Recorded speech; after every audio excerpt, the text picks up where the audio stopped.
5 grams ng paprika.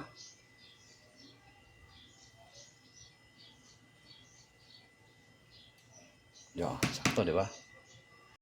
Onion powder. Ayos na yan. Asin. Kunti lang. Paminta. Papakuluan na natin yan.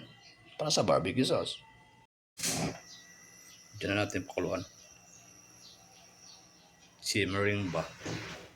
Kasi pag sa kawali mo, wala akong maliit na pan. Dito na lang.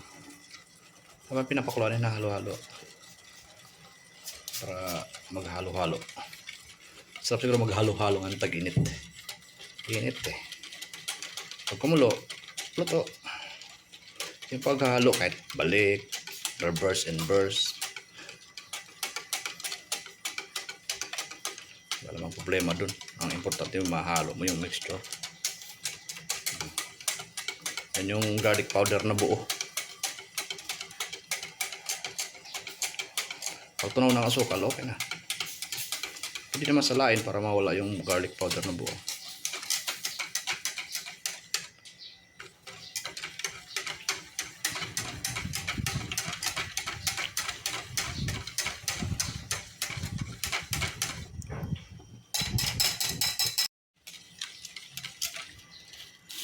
Ang ito maliit na portion ng barbecue sauce.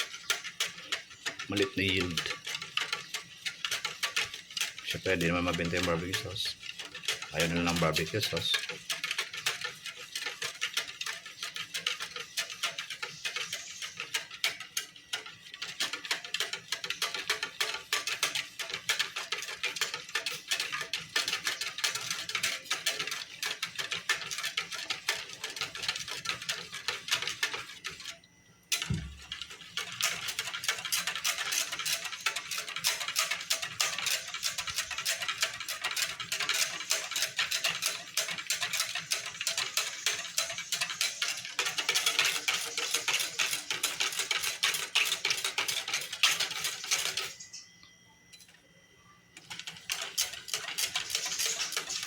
Halo, halo.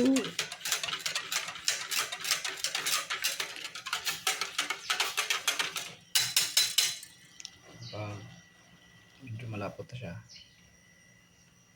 Okay na yan.